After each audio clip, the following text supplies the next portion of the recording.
Our first topic for this afternoon is EOPT, Policies and Guidelines on the Publication of Revenue Issuances, Classification of Taxpayers, and Imposition of Reduced Interest and Penalty Rates for Micro and Small Taxpayers. This will be presented by Mr. Kasim A. Ismath, to be followed by Ms. Armea S. Marcaban and Attorney Rovelyn S. Pamatongan. Let's give them a virtual applause.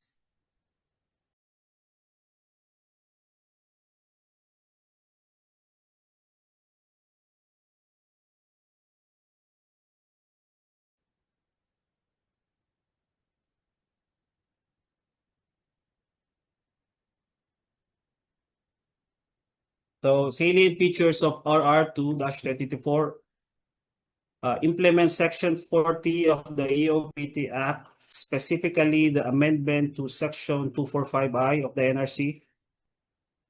The RR itself provides that its effectivity shall be after 15 days from publication in the official gazette or in a newspaper of general circulation. It was published in Manila Bulletin on March 4, 2024. So effective siya March 19, 2024. So effect of the amendment to Section 245I of NRC. The rules and regulations of the BIR should contain provisions specifying, prescribing, or defining, among others, the mode of publication of information required to be published pursuant to any laws, rules, and regulations. So, for purposes of publication, the Bureau of Internal Revenue may make use of any electronic means of publication in the official gazette or its official website. As provided by RR2-2024, the BIR may publish electronically or otherwise through the following means: BIR official website, through BIR's official website, official gazette, newspaper of general circulation. So before siguro official gazette lang and newspaper of general circulation. So ngayon meron na, since medyo electronically ano naman tayo.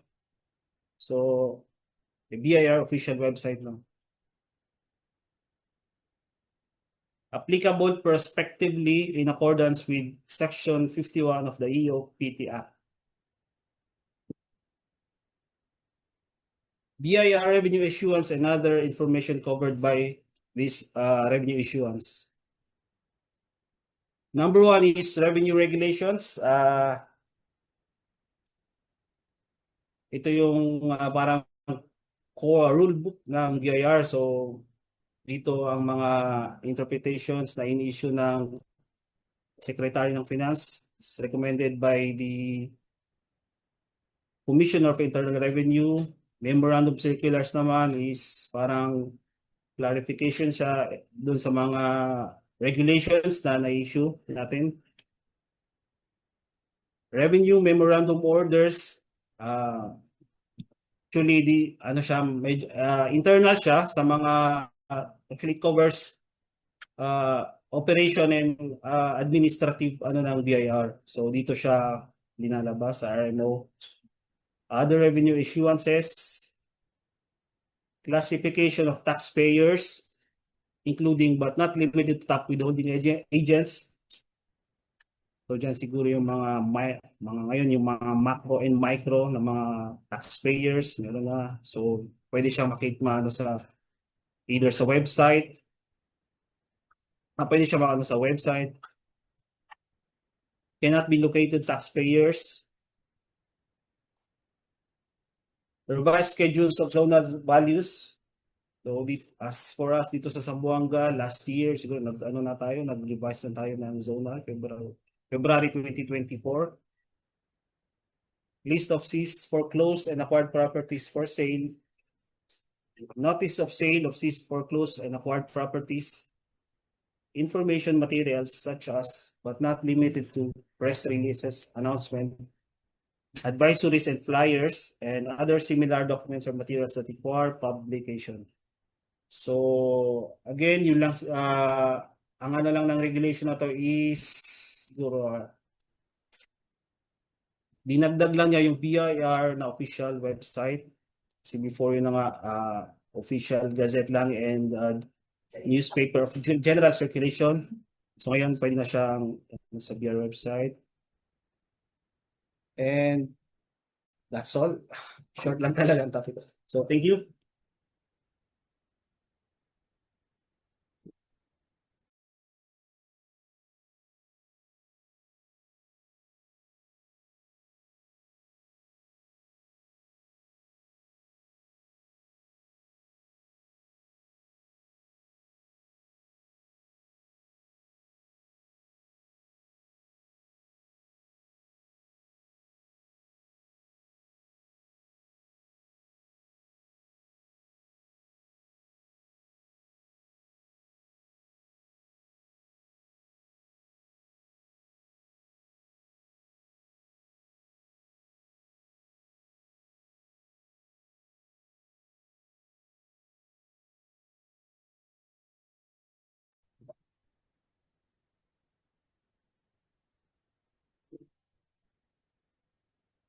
May gusto ka? Kwenta ba?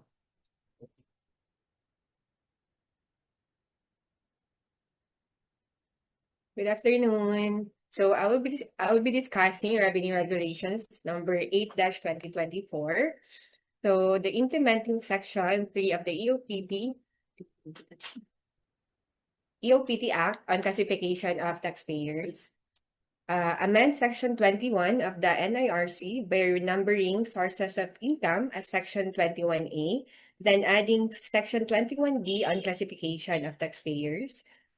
It is posted in BIR website on April 12, 2024 and effective April 27, 2024. Wait lang. Gusto ko lang makita self ko ha. Wait lang.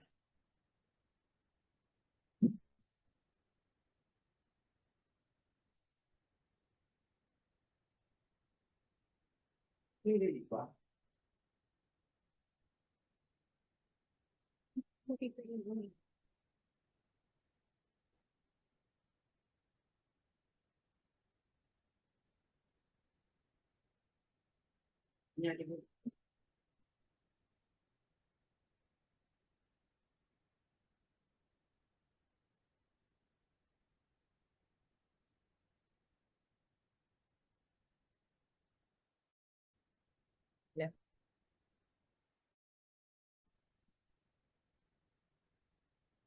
So, classifications of taxpayers.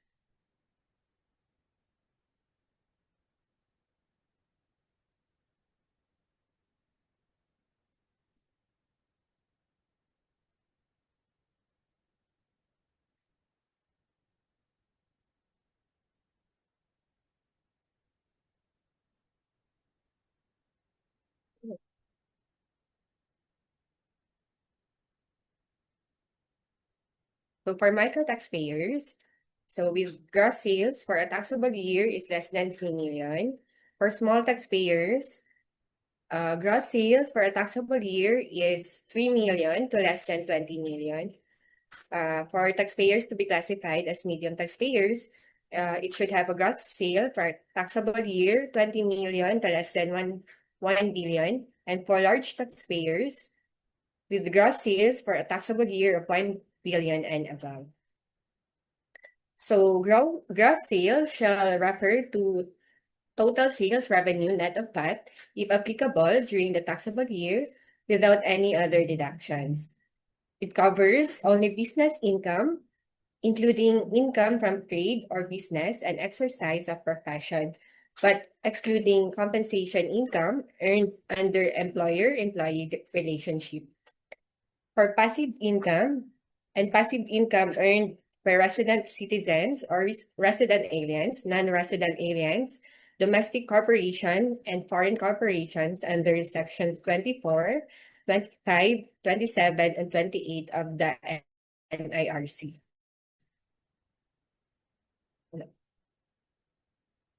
exclusions from gross income under Section 32B of the NIRC. Classification of new and old taxpayers. For new registrants for business or practice of profession upon the effectivity of these regulations, shall initially be classified based on their declaration in the registration forms, starting from the year they registered. It shall remain as such unless reclassified in accordance with the specified threshold value. For taxpayers registered in 2023 or in 2024, but before April 27, 2024, it shall initially be classified as except for VAT registered taxpayers who shall be classified as small taxpayers.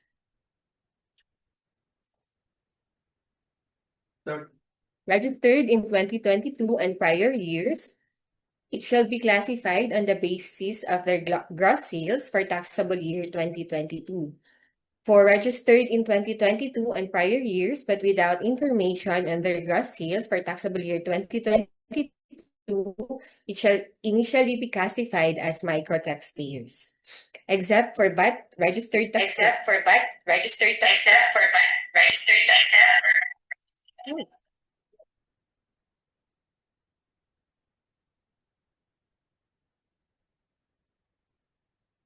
Except for VAT.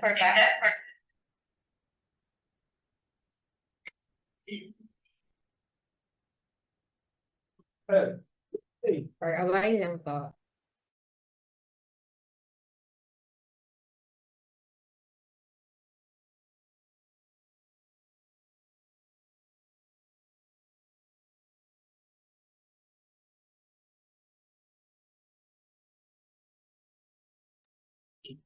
Except for VAT registered taxpayers who shall be classified as small taxpayer.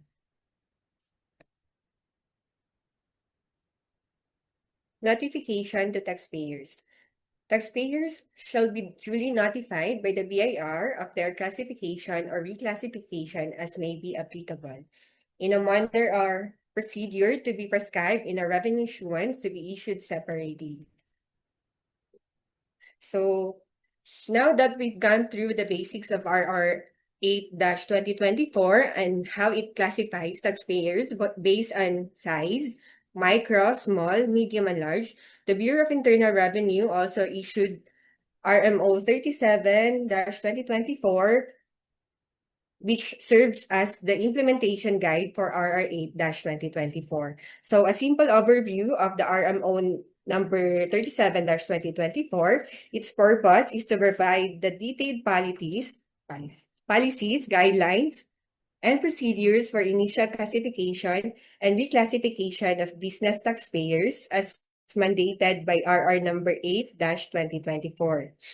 For initial classification rules, taxpayers registered in 2023 and 2024 before April 27, 2024 are automatically classified as micro unless they are VAT registered, in which case they are classified as small. Taxpayers who register on or after April 27, 2024 are classified based on the declaration in the registration forms, which is 1901 and 1903. For the reclassification procedures, for taxpayer-initiated reclassification, it can be requested when moving from a lower to higher class or from a higher to a lower class, except from small to micro. A request must be submitted via ORUS or manually to the RDO with supporting documents. Within 90 days, with supporting documents within 90 days of RR number 8-2024, which is effective on April 27. So the taxpayer must submit ITR showing 2022 gross sales or sales for the last 2 years. For the BIR initiated naman, the BIR may reclassify taxpayers periodically every 2 years based on verified informations.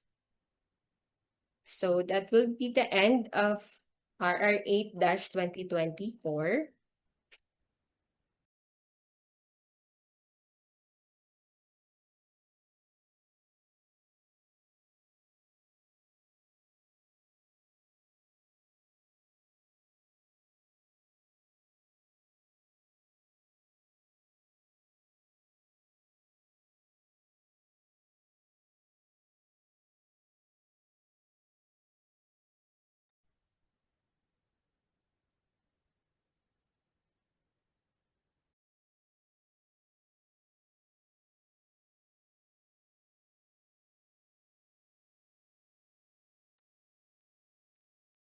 Hello, good afternoon. So now we proceed with the Revenue Regulation 6/2024. So for this regulation, we will discuss about the reduced interest and penalty rates for micro and small taxpayers. So it is important to know when this is effective kasi dito natin makikita kung kailan i-apply yung reduced rates which is effective on April 27, 2024. So it is important kasi if for example may mga open cases kayo, for example year 2023, so this reduced interest and penalty rates will not be applicable kasi it is prospective in application. Prospective, so for example nagka-failure to file, etc. After April 27, 2024, that's the time na i-apply natin. So, as discussed earlier, these reduced penalties will only be applicable to micro and small taxpayers. So, a recap, micro taxpayers are those whose gross sales is less than 3 million, while small taxpayers are those whose gross sales is 3 million to less than 20 million. So, if for example, above 20 million na yung taxpayer, the reduced penalties will no longer be applicable. So first, na na-reduce na penalty is the surcharge. So instead of yung 25% per section 248, it will now be reduced at 10%. So when is this applicable? Number one, there is failure to file any return and pay the tax due thereon as required on the date prescribed. So yung na-late lang tayo and then for example, yung tax doon, lumagpas na tayo sa due date. Next, there is failure to pay the deficiency tax within the time prescribed for its payment in the notice of assessment. So dito na nagkakaroon ng audit. Number three, there is failure to pay the full or part of the amount of tax shown on any return required to be filed, or the full amount of tax due for which no return is required to be filed on or before the date prescribed for its payment. So sa number three, there is already a tax shown sa final ninyo pero hindi na proceed to payment. So magkakaroon siya ng surcharge, again, reduced rate at 10%. Next, it is also important to know na hindi lang 10% na. So for example, have yung mga fraud and willful neglect. So yung 50%, it will be retained. So yun na yung willful neglect to file a return, false or fraudulent filing of return. So when ba natin masasabi na false or fraudulent? So there is a substantial under-declaration of taxable sales, yun na yung more than 30% of that declared in the return, or pagdating naman sa deductions, there is more than 30% of the actual deductions, which would constitute a prima facie evidence of false or fraudulent return. So parang pag nangyari ito upon audit and na-ascertain na there is more than 30% under declaration or overstatement of deductions, so it is as if there is a fraudulent filing of return. Next, pagdating naman sa interest, as we all know, 12% yung interest usually natin ngayon, which is twice the legal interest rate per BSP. But since this regulation reduced it at 6%, nagkaroon tayo ng 50% reduction to the covered taxpayer. So again, for micro and small taxpayers, instead of 12%, may 50% discount na. So at 6% na ngayon. Last but not the least, for the compromise, the usual 1,000 yung compromise natin, di ba? And again, it will be reduced at 500 peso. So dito, most of the taxpayers are mistaken na lahat ng compromise will be reduced at 500. But it is important to note that the 1,000 na naging 500 will only apply to the following. Number 1, failure to file an information return, statement, or list. So ano ba tong information return? Yung mga 6104, mga list of inventory, failure to keep any record, failure to supply any information. So as observed, hindi nyo makikita dito yung failure to file within the time prescribed. Wala dito yung mga late filing. So if na late filing ka kahit after nung effectivity ng regulation na to, it is still 1,000. Yung 500 will not be applicable. So the penalty of 500 is for each failure upon notice and demand by the CIR. But the aggregate amount during the calendar year should not exceed 12,500 kasi the usual maximum is 25,000. And again, it is reduced 50%, so naging 12,500 na siya. Next, the reduced compromise penalty rates at 50% of the rates prescribed under RMO 7 2015. So dito natin makikita yung mga naka-table yan siya na penalty. So merong ulit na 50% reduced pagdating sa invoicing and accounting requirements for VAT taxpayers, issuance of invoices, printing of invoices. However, this violation should not involve fraud. These offenses are punishable under 264 of the NIRC, and the reduced compromise shall be in lieu of criminal prosecution kasi civil penalties ang pinag-uusapan natin dito. So again, a reminder, the effectivity shall take effect upon the effectivity of the EOPT law since it is published in the BIR website on April 12. So 15 days, diba, as discussed earlier. So 15 days from that will be April 27, 2024. Therefore, it shall be given prospective application. So that would be all for the reduced penalties. Thank you.